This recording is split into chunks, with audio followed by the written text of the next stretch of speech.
Good morning बच्चे। सो बेटे cost का चैप्टर कर रहे हैं। कल हमने किया था एवरेज फिक्स्ड कॉस्ट, ठीक है। तो उसमें लास्ट में मैंने आपको, जब हमने डायग्राम बना लिया तो मैंने आपको एक बात बताई थी, मैं दोबारा से बता रही हूँ। जो हमने एवरेज फिक्स्ड कॉस्ट कर्व बनाया था, ध्यान से देखिएगा बेटे। इधर हमने लिया एवरेज फिक्स्ड कॉस्ट, इधर हमने लिया आउटपुट, और हमारा जो एवरेज फिक्स्ड कॉस्ट कर्व आया था वो इस शेप का आया था। यस, ऐसी शेप को कहते हैं रेक्टेंगुलर हाइपरबोला। क्या कहते हैं? Rectangular hyperbola. जो रेक्टेंगुलर हाइपरबोला होता है उसकी एक प्रॉपर्टी होती है। क्या प्रॉपर्टी है? इसके नीचे आप कोई भी एक रेक्टेंगल ड्रॉ कर लीजिए। जैसे मैंने ये ड्रॉ किया, O A B C, any number of rectangles you draw. एक और ड्रॉ कर लेती हूं यहां पे, O A1 B1 C1, ठीक है। कोई भी रेक्टेंगल ड्रॉ कर लीजिए। जो रेक्टेंगल का, इस रेक्टेंगल का एरिया है ना, कौन सा रेक्टेंगल है? O A B C। इसका एरिया इस रेक्टेंगल के इक्वल होगा, O A1 B1 C1। अब इसका मतलब क्या है? पहली बात इसको प्रूव करते हैं। इसका एरिया OABC, किसी भी रेक्टेंगल का एरिया कैसे निकालते हैं? Length into breadth. ये OA, ये OC। अब आपने अपनी बुक में, सॉरी नोटबुक में विद स्केल ड्रॉ किया हुआ है ना, ये विद स्केल आपने ड्रॉ किया हुआ है, ठीक है। सो लेट अस से ये जो है ये 10 है और ये 1 है। यहाँ पे एवरेज फिक्स्ड कॉस्ट 10 है और आउटपुट 1 है, ठीक है। और लेट अस से यहाँ पर एवरेज फिक्स्ड कॉस्ट 5 है और ये यूनिट्स 4 है, ठीक है। तो OABC यानी OA इंटू OC 10 इंटू 1, ये आ गया एरिया। अब OA1 B1 C1 यानी दिस मल्टीप्लाइड बाय दिस, ये क्या है? 5, ये क्या है? 4। 5 into 4, sorry this would be then 2, ये 2 रहेगा।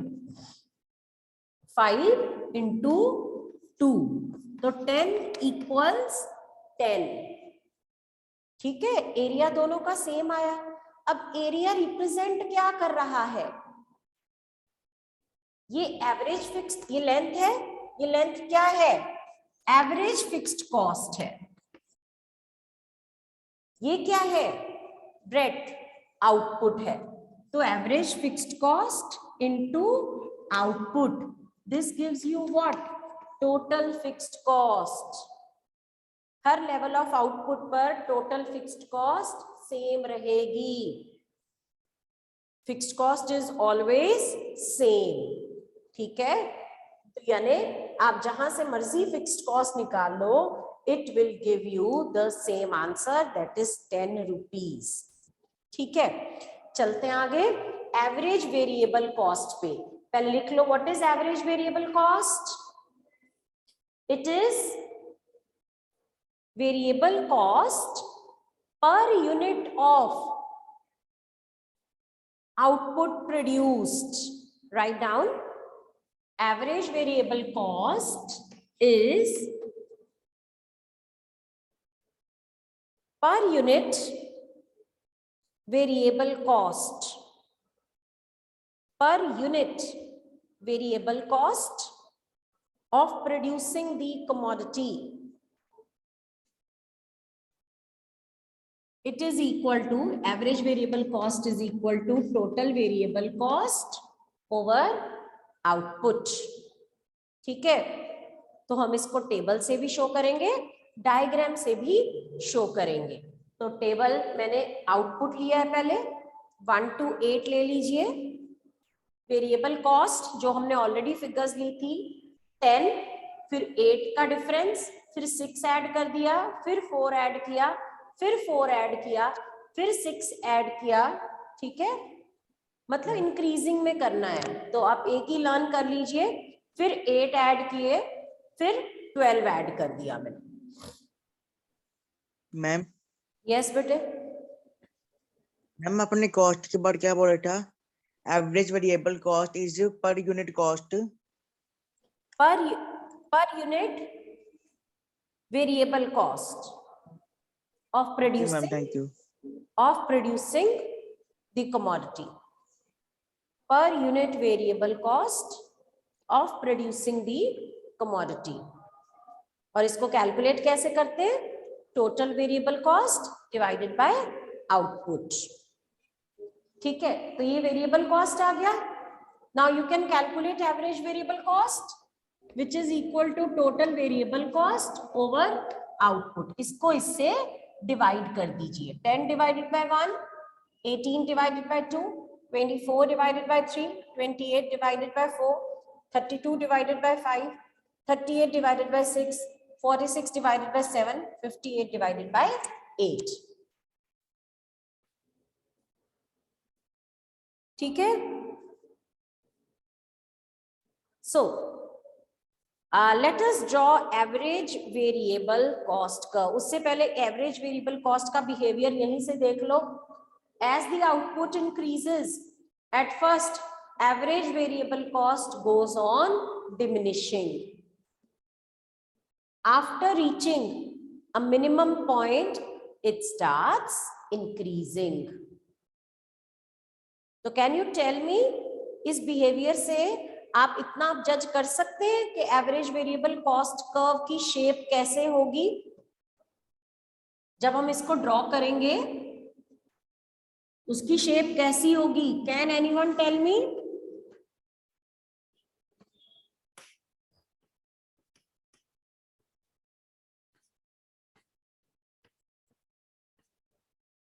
At first it falls, then it starts rising. Yes, it will be a U-shaped curve. Right, Harshika? Very good. ठीक है, U shape क्या मतलब? पहले वो कम हो रही है, फिर बढ़ने लग गई। ठीक है, ओके। लेकिन हम इसको स्केल के साथ बनाएंगे। पहले 1 to 8 ले लेंगे यहाँ पे,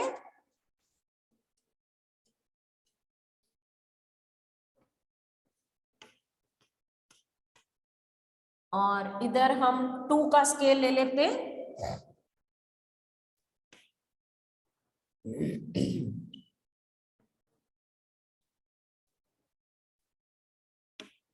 टेन तक वैल्यूज है, 2 का स्केल ले लेते हैं। आउटपुट 1 है तो एवरेज वेरिएबल कॉस्ट भी 10। 2 पर 9, 3 पर 8, then 7,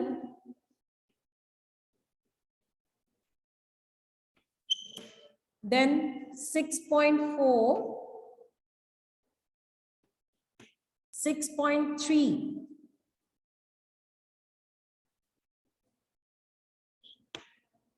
6.5,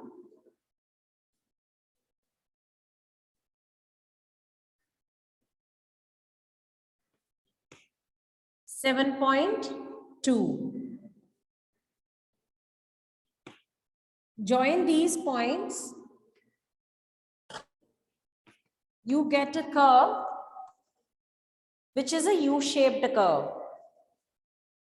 ठीक है, यानी at first AVC falls, after reaching minimum point it starts rising.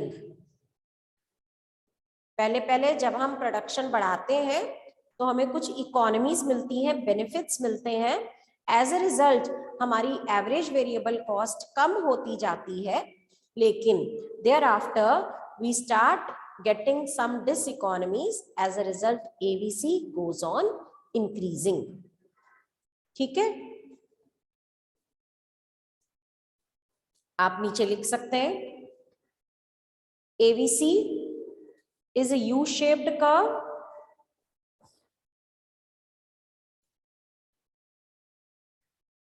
implying that at first AVC falls, then it starts rising.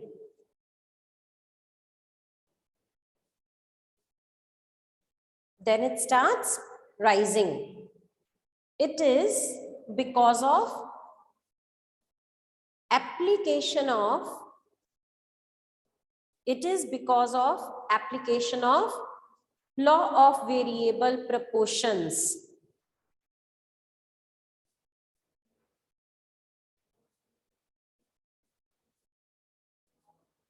ठीक है, लॉ ऑफ वेरिएबल प्रोपोर्शन क्या कहता है बेटे कि जैसे जैसे आउटपुट बढ़ती है पहले हमें इंक्रीजिंग रिटर्न्स मिलते हैं, जब रिटर्न्स इंक्रीजिंग है तो कॉस्ट डिमिनिश करेगी, फिर after reaching a minimum point after certain amount of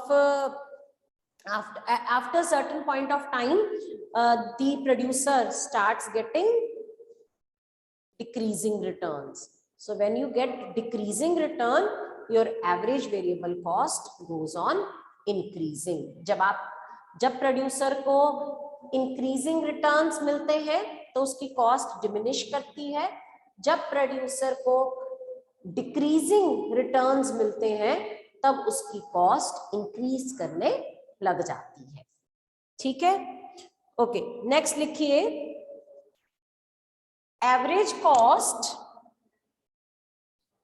as a sum total of average fixed cost and average variable cost. Average cost as a sum total of average fixed cost and average variable cost, or AC as a sum total of या relationship between AFC, AVC and AC. ठीक है, relationship among ये तीनों cost का relationship हमको देखना है, तो उसके लिए भी हमें टेबल और डायग्राम की जरूरत पड़ेगी। सबसे पहले हम आउटपुट लिख लेते हैं 1 to 8, उसके बाद एवरेज फिक्स्ड कॉस्ट। बेटे लर्न करने की जरूरत नहीं है एवरेज फिक्स्ड कॉस्ट, आप सिर्फ 10 न्यूमरेटर हमारा है 10, ये हमारा डिनोमिनेटर है, डिवाइड करते जाओ 10 divided by 1, 10 divided by 2,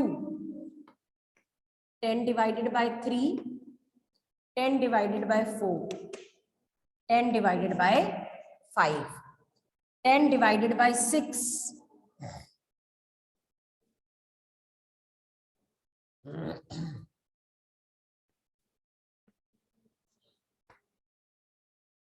10 divided by 7, 10 divided by 8,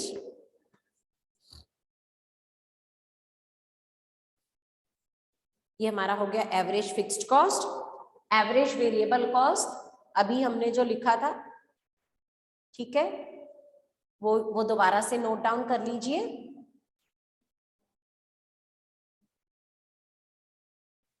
average variable cost की same values, and AC is AFC plus AVC, दोनों को ऐड कर दीजिए।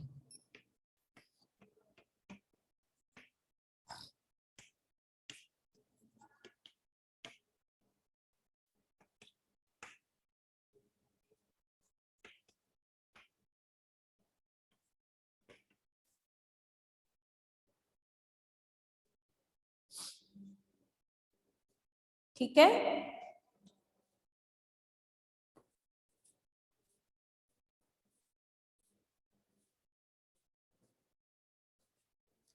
सो पहले इसका बिहेवियर देखते हैं AC का। As output increases AC falls, after reaching minimum it starts rising, which means AC is also a U shaped curve. अब अगर हमने इन दोनों का कंपैरिजन करना है बेटे, ये भी यू शेप्ड है, ये भी यू शेप्ड है, लेकिन बेसिक डिफरेंस क्या है, इसकी वैल्यूज इससे ज्यादा है, यानी ये जो कर्व बनेगा ये इस कर्व के ऊपर बनेगा क्योंकि इसकी वैल्यूज ज्यादा है ना, ठीक है। तो ये जो कर्व है ये इस कर्व के ऊपर बनेगा। देखो 10 यहां प्लॉट करोगे तो 20 यहां प्लॉट करोगे ना बेटे, 9 यहां प्लॉट करोगे तो 14 यहां प्लॉट करोगे ना, ठीक है। तो ये इसके ऊपर होगा। दूसरा डिफरेंस क्या है, इसका minimum point 6 level of output पे आ रहा है, उसके बाद ये बढ़ना शुरू हो गया, इसका मिनिमम पॉइंट बाद में आ रहा है, ठीक है, इसका मिनिमम पॉइंट बाद में आता है, उसके बाद ये बढ़ना शुरू होता है, ठीक है। तो अभी हम ये तीनों कर्व्स बनाएंगे, बिना स्केल के बना लें बेटर रहेगा, बाकी आपकी मर्जी है, मैं बिना स्केल के आपको बता रही हूँ क्योंकि आपने तीनों कर्व्स विद स्केल बना लिए, AFC, AVC, AC, and here we take output. सबसे पहले हम AFC कर्व ही बनाते हैं जो कि रेक्टेंगुलर हाइपरबोला है। अब ये माइंड में बैठ जाने चाहिए कर्व्स। AFC की शेप क्या है, फिक्स्ड कॉस्ट की शेप क्या है, anyone? What is the shape of fixed? Straight line. Straight line parallel to x axis, ठीक है, very good. What is the shape of variable cost curve?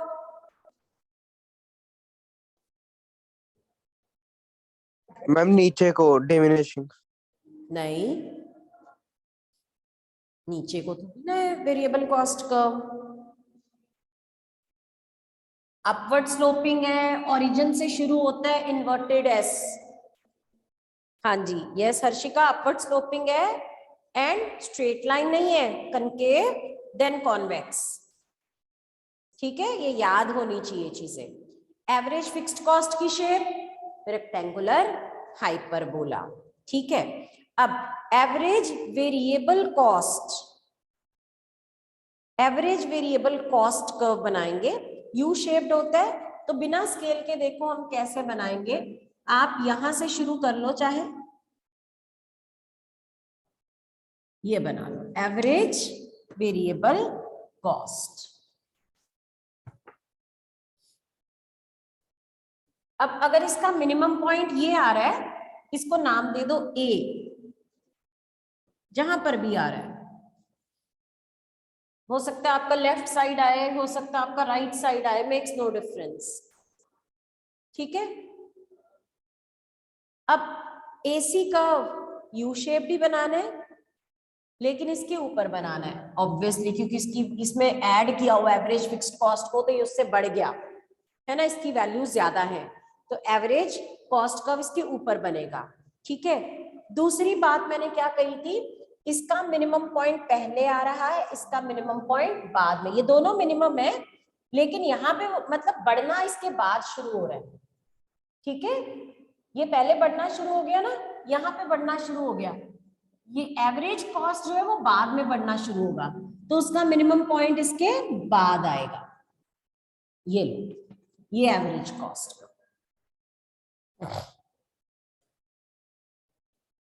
ये A, ये B टुवर्ड्स राइट होना चाहिए। एक बात और ध्यान में रखनी है ये कर्व बनाते हुए, क्या, ये जो डिफरेंस है, ये दोनों कर्व पैरेलल नहीं होने चाहिए, ये जो दोनों के बीच का डिफरेंस है ना, वो कम होता जाना चाहिए, ठीक है। वो डिफरेंस क्यों कम होना चाहिए, क्योंकि इन दोनों का डिफरेंस एवरेज फिक्स्ड कॉस्ट है, ये जो डिफरेंस है AC और AVC का, ये एवरेज फिक्स्ड कॉस्ट का डिफरेंस है, ये माइनस ये आएगा ना, और ये कम होता जा रहा है ना, यानी ये जो डिस्टेंस है, ये 10 है, ये 5 है, ये 4 है, ये 3.3 है, 2.5 है, ये कम होता जाना चाहिए, इक्वल नहीं होना चाहिए, ठीक है। अगर आपको दोबारा बनाना है, मैं दोबारा बना के बता दूं एक बारी, अगर आपको कोई, यस मैम, हाँ जी, देखो नहीं आ रहा है। अब मेरे साथ साथ बनाएंगे आप, सबसे पहले रेक्टेंगुलर हाइपरबोला बना लो, ये है एवरेज फिक्स्ड कॉस्ट।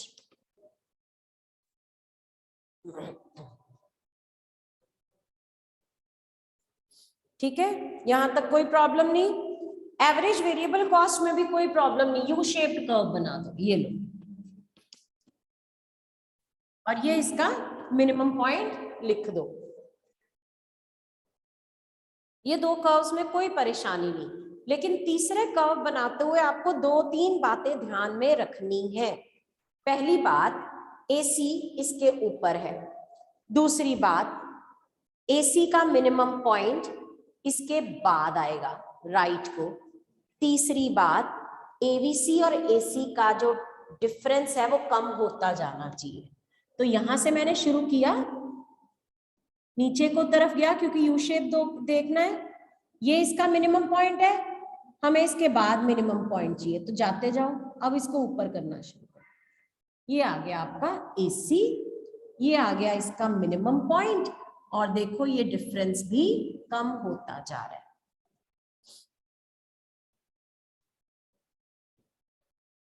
ठीक है,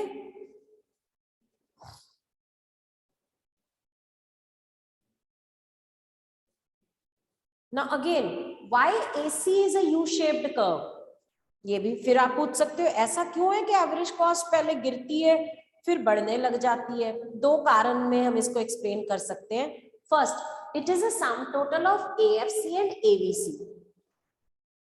AC कैसे आया? इन दोनों कॉस्ट का टोटल लेके। ठीक है, तो initially both of them fall, as a result AC also falls. पहले इन जब जैसे जैसे हम आउटपुट बढ़ा रहे हैं, एवरेज फिक्स्ड कॉस्ट भी डिमिनिश हो रहा है, एवरेज वेरिएबल कॉस्ट भी डिमिनिश हो रहा है। एज अ रिजल्ट AC जो इन दोनों का सम टोटल है वो भी डिमिनिश होगा, है ना।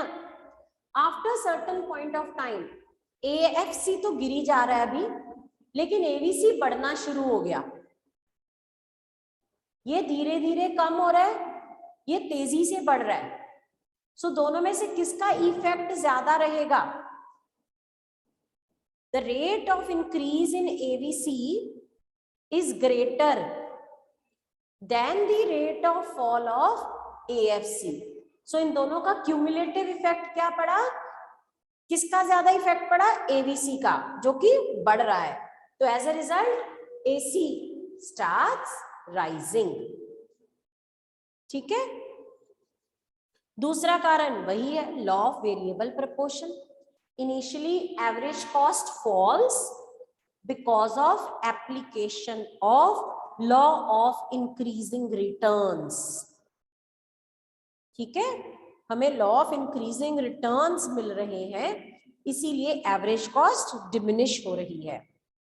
After a certain level of output is reached, the producer starts getting in diminishing returns.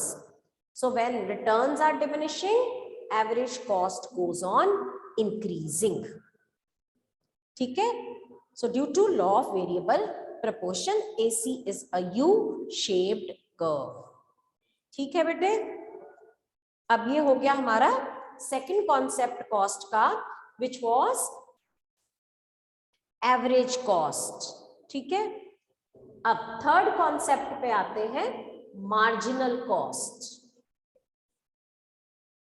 Marginal cost,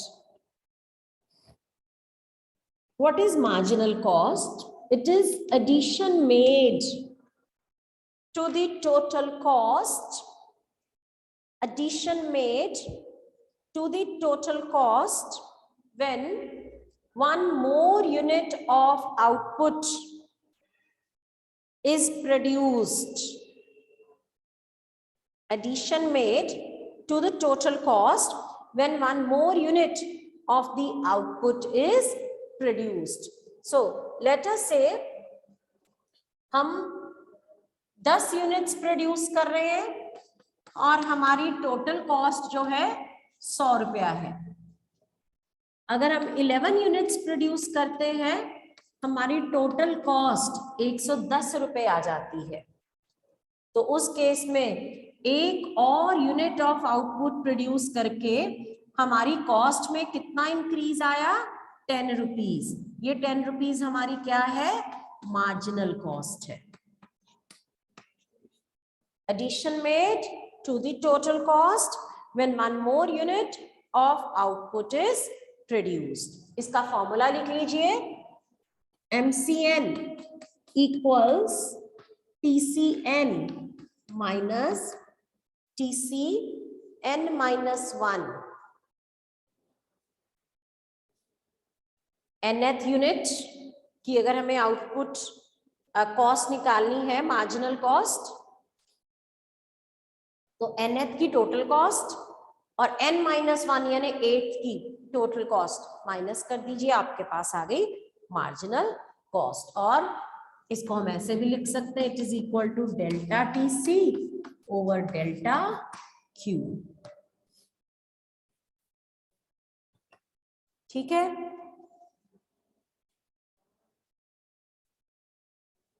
अब हम इसको टेबल और डायग्राम बना सकते हैं। इसके लिए आपको टोटल कॉस्ट चाहिए। टोटल कॉस्ट आप नोट डाउन कर लीजिए पीछे से। 1 यूनिट पे 10 + 10 20 आपकी, ठीक है। देन 10 + 8 थी 18,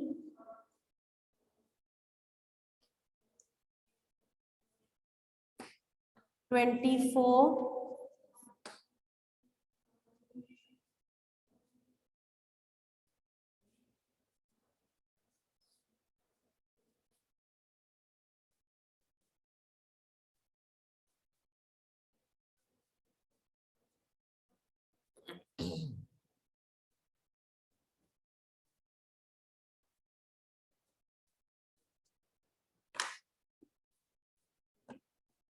ऐसे कर लीजिए। ये टोटल फिक्स्ड कॉस्ट है, वेरिएबल कॉस्ट,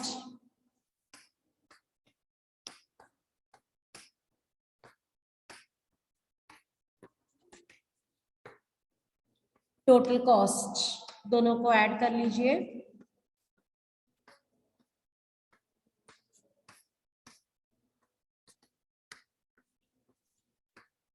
मार्जिनल कॉस्ट 20,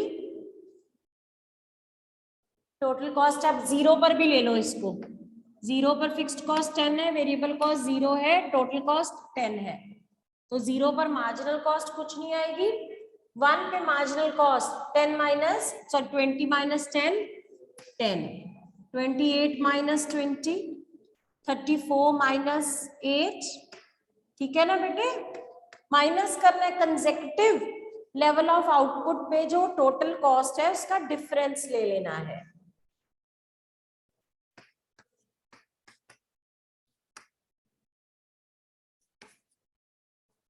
ये आ गया आपका मार्जिनल कॉस्ट, नोट डाउन कर लीजिए। You can even see the behaviour.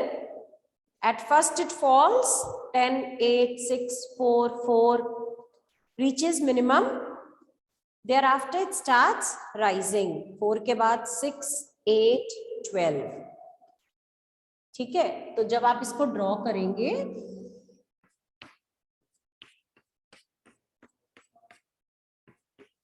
you will get a curve जिसकी शेप क्या रहेगी,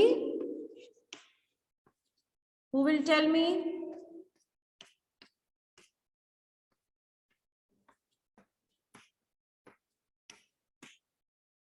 वन पे 10, 2 पर 8, 3 पर 6, 4, again 4, 6, 8, 12. Shape will be U shape. Marginal cost will be a U-shaped curve. At first it falls, then it starts rising. ठीक है।